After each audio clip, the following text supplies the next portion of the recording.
Students welcome back to my YouTube channel. So बच्चे अपना states of matter च laws हो चुके सी गैस लॉज। तो गैस लॉ ਨੂੰ ਹੁਣ ਆਪਾਂ ਕੰਬਾਈਨ ਕਰਕੇ ਇੱਕ ਇਕੁਏਸ਼ਨ ਬਣਾਵਾਂਗੇ ਤਾਂ ਜਿਹਨੂੰ ਆਪਾਂ ਕੰਬਾਈਨਡ ਗੈਸ ਲॉ ਵੀ ਬੋਲਦੇ ਹਾਂ। Now according to Boyle's law we know volume is inversely proportional to pressure. So this is first equation. According to Charles law, volume is directly proportional to temperature. This is second equation. According to Avogadro law, volume is directly proportional to number of moles. ठीक है, तो third equation. Combine these equation. By combining, we get directly proportional to number of moles and temperature or inversely proportional to pressure. तो proportionality का sign हटाने ते आपां एक constant introduce करते हैं दैट इज आर। तो आर नूं आपां बोलते हैं गैस कॉन्सटेंट। ठीक है जी। सो अपने को एक इक्वेशन बनी P V is equal to N R T.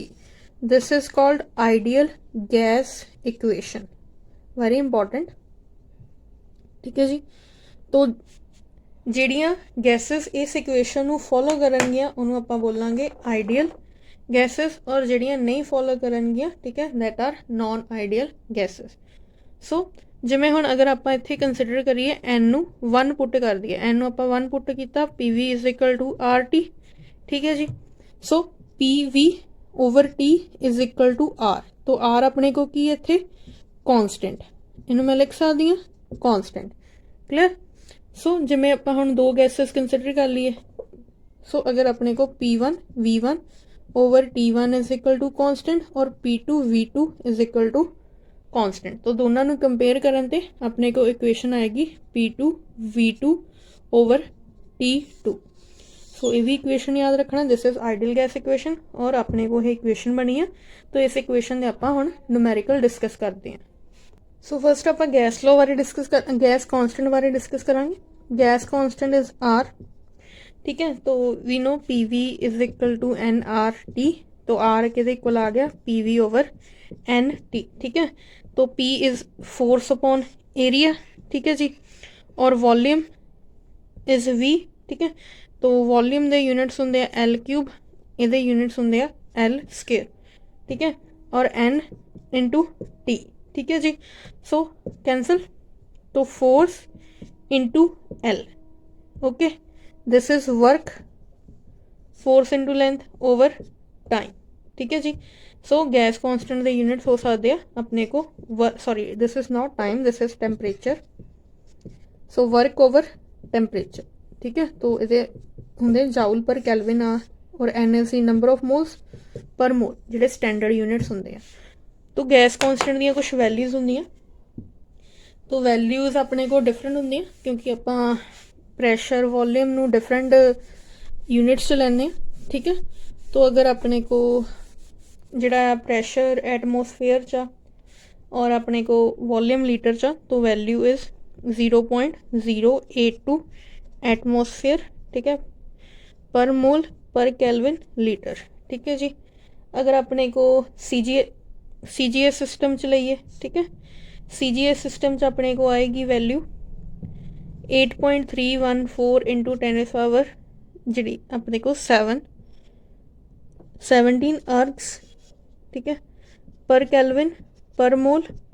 अगर इनू एस आई सिस्टम च लिखिए तो 8.314 joule per Kelvin per mole are the values of are.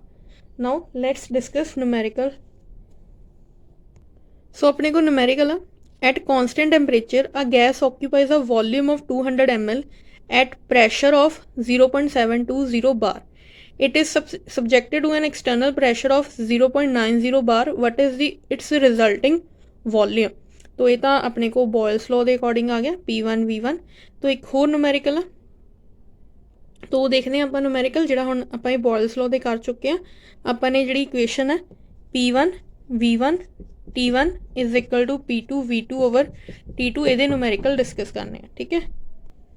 सो ये न्यूमेरिकल है a sample of nitrogen occupies a volume of 1.0 litre at a pressure of 0.5 bar at 40 degree Celsius. Calculate the pressure if the gas is compressed to 0.225 ml at -6 degree Celsius. तो अपने को values की given है, जिहड़ा P1 आपां नूं दिता होया 0.5 बार, V1 आपां नूं दिता होया 1 लीटर और आपां नूं T1 दिता होया that is T1 is 40 degree Celsius. Clear. तो इनू कैलविन च चेंज कर लो, 273 ऐड करांगे तो it is 313 kelvin. Now P2 आपां ने पता करना है, V2 आपां नूं दिता होया आ 0.225 ml। हुण देखो इत्थे लीटर च है ना, 1 लीटर आ, इत्थे ml च, तो 1 लीटर नूं भी आपां ml च कन्वर्ट कर लैंदे आ। 1 लीटर च किन्ने ml हुंदे आ, सो ਉਹਨੂੰ ਆਪਾਂ कन्वर्ट करांगे ml च। सॉरी स्टेटमेंट च गलत लिखा होया, स्टेटमेंट च अपने को 0.25 लीटर ही है, ठीक है जी। So next T2 is -6 degree Celsius, तो इनू कैलविन च चेंज करांगे तो यही आ जाएगा अपने को 267 kelvin. Now apply equation P1 V1 is equal to T2 sorry T1 P2 V2 over T2, we required P2, तो this is equal to P1 V1 into T2 over T1, ठीक है जी, और into V2। So after solving this अपना जिहड़ा pressure आएगा that is 1.760 bar. Clear. So इत्थे statement change कर देंगे, तो ये तुसी सॉल्व करोगे। We have to find V2, ठीक है जी, तो V2 फाइंड करना अपन ने, तो इत्थे वॉल्यूम जिहड़ा आपां ले लैंदे आ 2 ml, ठीक है। इत्थे प्रैशर आपां ले लैंदे आ 2 बार, ओके, और टैंपरेचर पहला 45 डिग्री सैल्सीयस, तो P2 is 0.8 bar, T2 is 30 bar 30 degree Celsius, ठीक है। फाइंड V2, तो इक्वेशन ये तुसी सॉल्व करोगे, ठीक है। तो कमेंट सैक्शन च कमेंट करके आंसर दस्यो।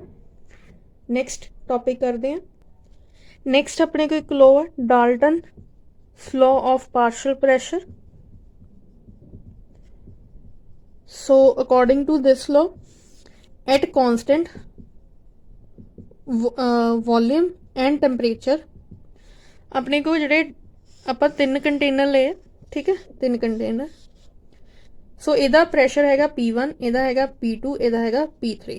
तो ਜਦੋਂ ਆਪਾਂ ਇਹਨਾਂ ਤਿੰਨਾਂ ਨੂੰ ਮਿਕਸ ਕਰਾਂਗੇ, ਤਿੰਨਾਂ ਨੂੰ ਮਿਕਸ ਕਰਨ ਤੋਂ ਬਾਅਦ ਜਿਹੜਾ ਟੋਟਲ ਪ੍ਰੈਸ਼ਰ ਆਏਗਾ ਉਹ ਇਹਨਾਂ ਤਿੰਨਾਂ ਦੇ ਸਮ ਦੇ ਇਕੁਅਲ ਆਏਗਾ, ਠੀਕ ਹੈ। ਲੈਟ ਇਹਦਾ 10 ਬਾਰ ਸੀ, ਇਹਦਾ 20 ਬਾਰ ਸੀ, ਇਹਦਾ 30 ਬਾਰ। ਆਫਟਰ ਮਿਕਸਿੰਗ ਇਹਨਾਂ ਦਾ ਜਿਹੜਾ ਟੈਂਪਰੇਚਰ ਆਪਣੇ ਕੋ ਆਇਆ ਉਹ 60 ਬਾਰ ਆਇਆ। तो रीजन इज़ दैट ਆਪਾਂ ਇੱਥੇ ਕਹਿੰਦੇ ਆ ਕਿ ਜਦੋਂ ਆਪਾਂ ਮਿਕਸ ਕਰਦੇ ਆ नॉन रिएक्टिव गैसेस ਨੂੰ, तो अगर गैसेस रिएक्ट ही नहीं कर रही तो प्रैशर ਤੇ इफेक्ट नहीं पेगा। सो जिन्ना पहला इन्हां दा प्रैशर सीगा मतलब P1 ਦਾ इंडिविजुअल प्रैशर होएगा, ਇਹਦਾ अलग होएगा, ਇਹਦਾ अलग होगा। मिक्सिंग करन दे बाद इन्हां दे सम दे इक्वल अपने को टोटल आएगा। तो P total is equal to P1 plus P2 plus P3 and so on, जिन्नियां भी अपने को वैल्यूज होणगियां। तो इस तो बाद एक इंपॉर्टेंट थ्योरी है किनेटिक थ्योरी ऑफ गैसेस। तो वो 3 नंबर च डायरैक्ट उहदे पोस्टुलेट एक्सप्लेन करने आ सकते हैं, तो इंपॉर्टेंट ने उहदे पोस्टुलेट वो डिस्कस करांगे। So kinetic theory of gases. So kinetic theory of gases का फर्स्ट पोस्टुलेट है कि अपने को गैसेस जड़ियाँ are made up of very small particles, ठीक है, जिन्होंने आप बोलते हैं एटम और molecules. Gases are made up of very small particles. Second one जड़ियाँ अपने को गैसेस होंदियां, गैसेस दे मॉलिक्यूल्स जड़े आ मॉलिक्यूल्स आर सैपरेटेड बाय या कह लो is separated from each other, ठीक है, सैपरेटेड फ्रॉम ईच अदर एंड इन्हां दे विचकार जिहड़ी स्पेस हुंदी आ, स्पेस एम्प्टी स्पेस हुंदी है, खाली जगह हुंदी है, ठीक है, काफ़ी। थर्ड पोस्टुलेट गैसेस दे विच हुण मॉलिक्यूल्स बहुत ज़्यादा दूर दूर आ, तो इन्हां दी जिहड़ी फोर्स ऑफ ਅਟਰੈਕਸ਼ਨ ਹੁੰਦਾ ਇਹਨਾਂ ਦੇ ਵਿਚਕਾਰ ਉਹ ਨਿਗਲੀਜੀਬਲ ਮਤਲਬ ਨਾ ਮਾਤਰ ਹੁੰਦਾ। ਠੀਕ ਹੈ ਜੀ, ਨਿਗਲੀਜੀਬਲ। ਫੋਰਥ ਵਨ, ਹੁਣ ਦੇਖੋ ਜਿਵੇਂ ਹੁਣ ਤੁਸੀਂ ਬੈਠੇ ਹੋ ਇਨਵਾਇਰਮੈਂਟ ਹੀ ਹੈ ਨਹੀਂ ਆਪਣੇ ਕੋਲ, ਇਨਵਾਇਰਮੈਂਟ 'ਚ ਗੈਸਿਸ ਆ, ਇਹ ਤਾਂ ਨਹੀਂ ਹੈ ਕਿ ਗੈਸਿਸ ਆਪਾਂ ਨੂੰ ਰੋਕ ਰਹੀਆਂ, ਆਪਣਾ ਪਾਥਵੇ ਰੋਕਦੀਆਂ ਪਈਆਂ ਜਾਂ ਆਪਾਂ ਨੂੰ ਜਗ੍ਹਾ ਨਹੀਂ ਮਿਲਦੀ ਪਈ ਲੰਘਣ ਨੂੰ। ਤਾਂ ਇਹਦਾ ਇਹ ਮਤਲਬ ਗੈਸਿਸ ਦੇ ਮੋਲੀਕਿਊਲਸ ਨੋ ਡਾਊਟ ਬਹੁਤ ਦੂਰ ਦੂਰ ਤੱਕ ਫੈਲੇ ਹੁੰਦੇ ਆ। ਠੀਕ ਹੈ, ਪਰ ਅਗਰ ਇਹਨਾਂ ਨੂੰ ਆਪਾਂ ਇਕੱਠਾ ਕਰੀਏ, ਇਕੱਠਾ ਕਰਕੇ ਇਹਨਾਂ ਦੀ ਵੋਲਿਊਮ ਇੰਨੀ ਕੀ ਹੀ ਬਣੇਗੀ। ਤਾਂ ਫੋਰਥ ਪੋਸਟੂਲੇਟ ਦੇ ਅਕੋਰਡਿੰਗ ਵੋਲਿਊਮ ਜਿਹੜੀ ਆ ਉਹ ਨਿਗਲੀਜੀਬਲ ਹੁੰਦੀ ਆ। ਠੀਕ ਹੈ ਜੀ, ਤਾਂ ਇਹ ਫੋਰਥ ਪੋਸਟੂਲੇਟ ਹੋ ਗਿਆ। ਨੈਕਸਟ, ਜਿਹੜੀਆਂ ਗੈਸਿਸ ਦੇ ਮੋਲੀਕਿਊਲ ਆ ਉਹ ਜ਼ਿਗਜ਼ੈਗ ਮੋਸ਼ਨ ਸ਼ੋ ਕਰਦੇ ਆ ਜਾਂ ਰੈਂਡਮਲੀ ਮੂਵ ਕਰਦੇ ਰਹਿੰਦੇ ਆ। ਠੀਕ ਹੈ, ਤਾਂ ਜਿਵੇਂ ਆਪਾਂ ਨੇ ਇੱਕ ਕੰਟੇਨਰ ਲਿਆ, ਕੰਟੇਨਰ 'ਚ ਗੈਸਿਸ ਦੇ ਮੋਲੀਕਿਊਲਸ ਆ, ਤਾਂ ਗੈਸਿਸ ਦੇ ਮੋਲੀਕਿਊਲਸ ਆਪਸ 'ਚ ਟਕਰਾਉਣਗੇ। ਠੀਕ ਹੈ, ਔਰ ਵਾਲਸ ਨਾਲ ਟਕਰਾਉਣਗੇ, ਜਿਹਦੇ ਕਰਕੇ ਕੀ ਆ ਇਹ ਪ੍ਰੈਸ਼ਰ ਐਗਜ਼ਰਟ ਕਰਨਗੀਆਂ। Clear.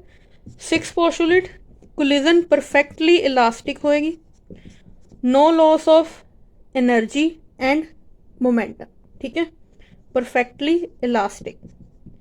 7th postulate is kinetic energy of gases molecule directly proportional to absolute temperature। तो kinetic energy is related to motion।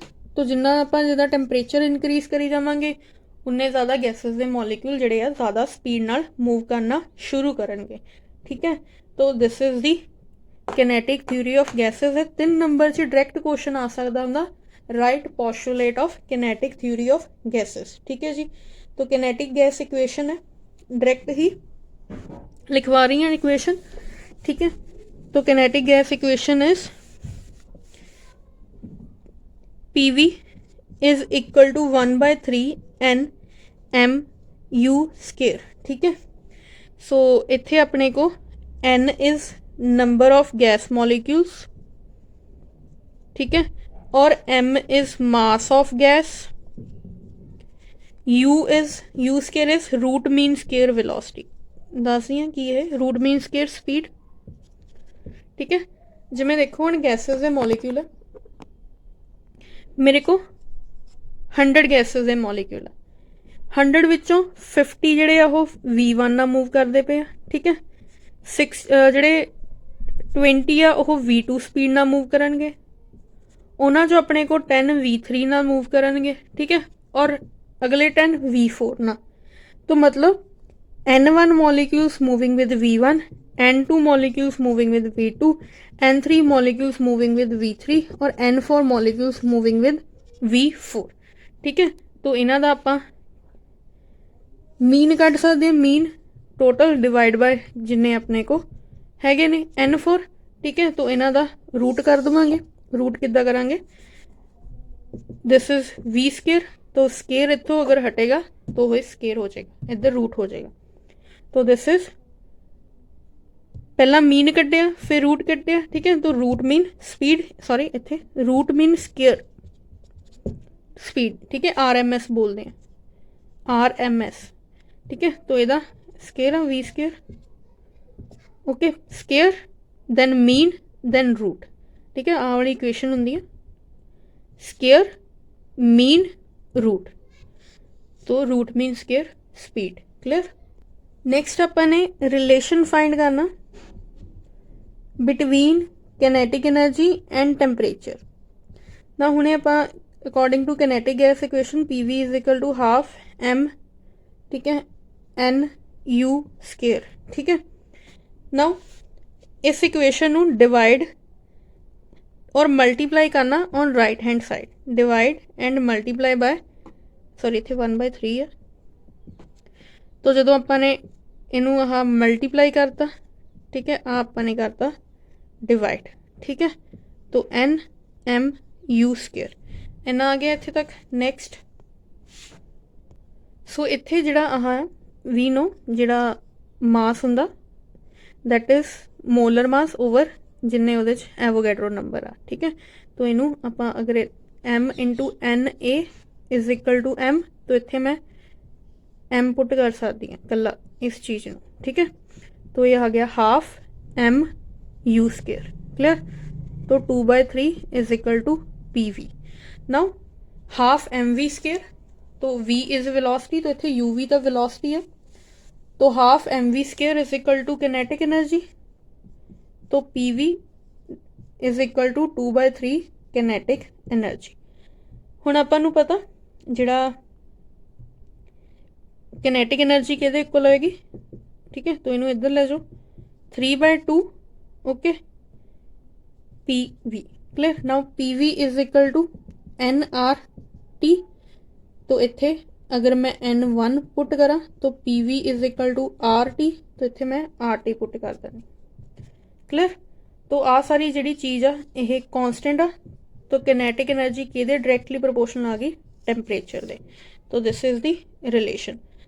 तो अपने को किनेटिक एनर्जी और टेंपरेचर का रिलेशन आया, kinetic energy is directly proportional to temperature.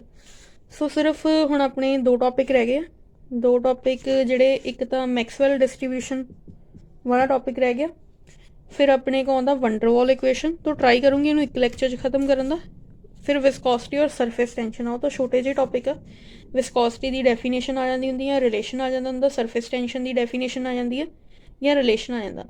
तो main अपने को जिहड़ा आ, तो ट्राई करते हैं इनू एक या दो दिन च खत्म करन दा, ठीक है। तो संडे तक खत्म हो जाएगा चैप्टर, तो मंडे तो आप जिहड़ा है हाइड्रोकार्बन स्टार्ट करांगे। सो आज लिए इन्ना ही करांगे। Thank you for watching. Please like share subscribe my channel.